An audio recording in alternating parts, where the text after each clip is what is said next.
Hey guys, my name's Steph, I'm Botanist Cool, and today we're back on the Meadowlands farm, year 1 in the fall. If you guys are enjoying the Stardew Valley farm tours, like, subscribe, all that cool stuff.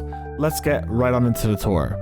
Honestly, we started with a good bit of money this season, 7,000 bucks, and we had a whole bunch of plots that were just ready for a whole bunch of seeds. In fact, most of these plots are now automated. Of the 10 3x3 plots we have, 8 of them are automated, with the 2 center ones being there for those large crops. So we have the cranberries, the yams, and the bok choy all planted down on the left-hand side, with the pumpkins going into the center. We need to grow a lot of pumpkins because we need one for a quest, we need one for the community center, and we need 5 gold ones for the community center as well. The good news is, as I said before, the farm is kind of like automated at this point, at least most of it is. Most of our manual labor is going to come to actually working with the chickens and the cows, making the mayonnaise, milking the cows, gathering the eggs, etc. Milking the cows is honestly probably one of the more time-consuming things I have to do, simply because you gotta get the cows, you gotta like make sure you hit them in the right area. I miss them a million times over and over again, but what can you do?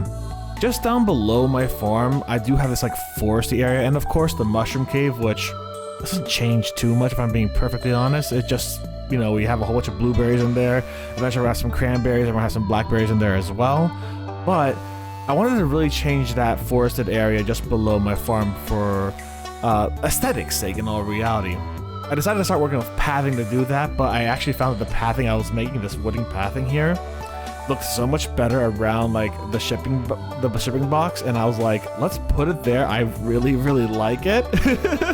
So I did, and then I put another wooden path just alongside the normal like dirt path. I kind of had to go all the way up to the actual door of my house, and I just kind of really enjoyed how it looked. And it all started when I was just trying to like mess around with the area and the forested area down below, but I liked how this came out a lot. It was a very small detail that I added in, but I'll be obviously editing that more a little later.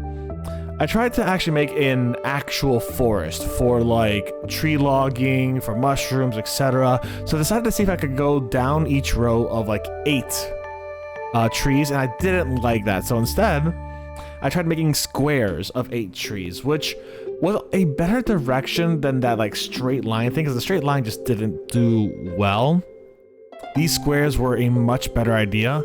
However, I wanted more space to put more things inside each square, so I decided, hey, we're gonna have a whole square of pine trees, a whole square of oak trees, and a whole square of maple trees all the way down on the bottom, because 1, easy access to getting anything I need for tapping, and 2, I could put a whole bunch of mushroom stuff in there, and it's gonna be pretty well and easy to like collect everything. It's all nice and easy, ready and accessible for me, and I've clearly labeled it because God knows I need to label that thing or I'm gonna forget everything that happens with it.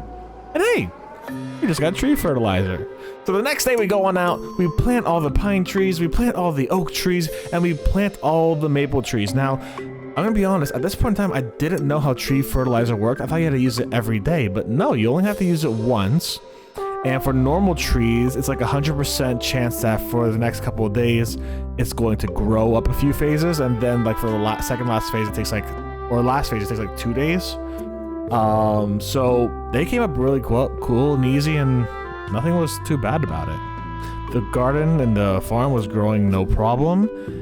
Got to harvest a whole bunch of stuff, and the trees down below started growing themselves. They're also like outlined in red whenever you put tree fertilizer on them, which is kind of wild to me. And just a few days later, bada bing, bada boom, they are full grown trees. Oh, not the meteor again. This guy ruined my plans last time, big time, but thankfully, the meteor was all the way on the left side of the farm. I didn't have to deal with it a lot, or if at all, in all honesty. I did upgrade my axe, my pickaxe, but I'm not the gold pickaxe yet, so I can't get into the meteor. However, I'm now able to clean up most of the farm, and I've also unlocked a few more things at the community center, giving me a charcoal kiln, a few more furnaces, and I was able to kind of like order that a bit more so I could get a lot more stuff. I did get a few mahogany seeds because I ended up also getting into the secret forest, and I wanted to plant those as well because I needed to start growing some hardwood. I don't have the same access to hardwood as I do on the forest farm, so I need to start actually growing mahogany seeds. And Tree fertilizer works different on mahogany. I believe it's like a 60% chance to grow every day or something like that, but it's not 100% like the other trees are. Oh hey, we also got some cheese presses, so we've been making cheese for a little while, and oh my god, it sells for so much more money. It's lovely. On to the fair. I went on into the fair, I put up everything on my display, I started talking to all the villagers all around. I played a lot of this game because it's just the game I make the most money off of. And then I bet all that money away and ended up winning a lot of those star tokens. So much in fact that we did get the prize ticket and of course the star drop, which is extremely important to make sure that I could do whatever I gotta do for, you know, the rest of the game. Mayor Lewis did come to judge our whole setup here, which was pumpkin, egg, milk, like 2 different types of mayonnaise, a sea cucumber, and a whole bunch of other stuff. And I won first place of it, which was really great. I absolutely loved it, but I didn't really know what to do with those star tokens except for getting this fedora that I put on Achilles here, and he looks so cute. He looks like a crime-sniffing dog. I love him to bits.